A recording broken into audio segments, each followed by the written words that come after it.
Hello good people আসসালামু আলাইকুম। Welcome back to easy learning with doctor Saiga. সহজ খিচুড়ির একটা রেসিপি করছি। আ যারা নতুন রান্না করছেন বা রান্না শিখছেন তাদের জন্য আশা করি এটা হেল্পফুল হবে। খিচুড়ি কিন্তু আমরা কম বেশি সবাই খুব পছন্দ করি। তো যারা একদম নতুন রান্না করতে চাচ্ছেন আ তারা এটা দেখে আশা করি উপকৃত হবেন। সো এই রান্নাটা আসলে আমার আম্মু করেছে। তো এখানে ১ম এ সরিষার তেল আর সয়াবিন তেল মিশিয়ে দেওয়া হয়েছে। তার মধ্যে কিছু আস্ত মসলা দেওয়া হচ্ছে। যেমন এলাচি, দারচিনি, তেজপাতা, তারপরে গোলমরিচ আ আর পাঁচফোড়ন, তারপরে ভাজা জিরা আ সেগুলো দিয়েছে। এখন এগুলো একটু ভালোভাবে ভেজে নেব। এখানে একটু জিঞ্জার গার্লিক অনিয়নের পেস্ট দেওয়া হয়েছিল যেটা আদা, পেঁয়াজ, রসুন বাটা আরকি। বাট ওটার ফুটেজটা নেওয়া হয়নি। তারপরে এর মধ্যে ১ কাপ পরিমাণ পেঁয়াজ আ আর অল্প কিছু রসুন কুচি দেওয়া হয়েছে।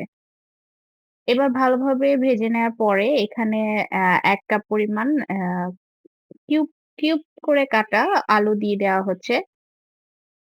এখন আলুটাও ভালো করে ভেজে নিতে হবে। আর এখানে একটু হলুদের গুঁড়া দেওয়া হয়েছে।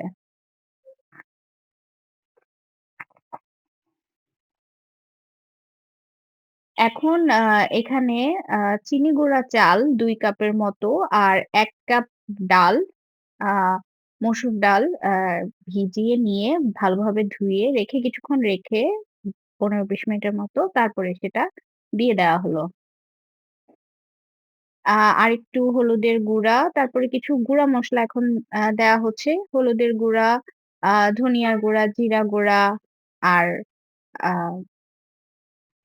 মরিচের গুঁড়া আর লবণ দিয়ে দেওয়া হচ্ছে এখন। এখন জাস্ট সবকিছু মিশিয়ে নিলেই হয়ে যাবে। আসলে এই আ রান্নাটা কিন্তু খুবই সোজা বাট অনেকে মনে করেন যে কিভাবে করব বা পরিমাণগুলো ঠিকমতো হবে কিনা। আ তো তাদের জন্য আশা রাখি এটা উপকার হবে।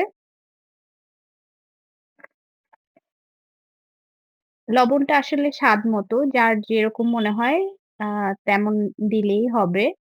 এবারে হচ্ছে পানি আ পানি দিতে হবে। পানি এখানে গরম পানি দেওয়া হয়েছে। যেহেতু ৩ কাপ পরিমাণে সবকিছু ছিল, সেজন্য ৬ কাপ গরম পানি দেওয়া হয়েছে।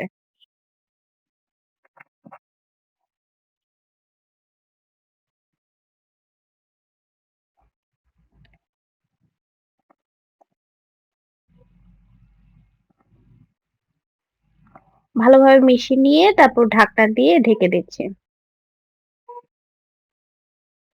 মাঝখানে ঢাকনাটা উঠিয়ে একটু নেড়েচেড়ে দিতে হবে। এবারে কিছু কাঁচামরিচ, আস্ত কাঁচামরিচ আর একটু ঘি দিয়ে দেওয়া হবে। ঘিটা আসলে নামানোর আগে দিলেই আ ভালো।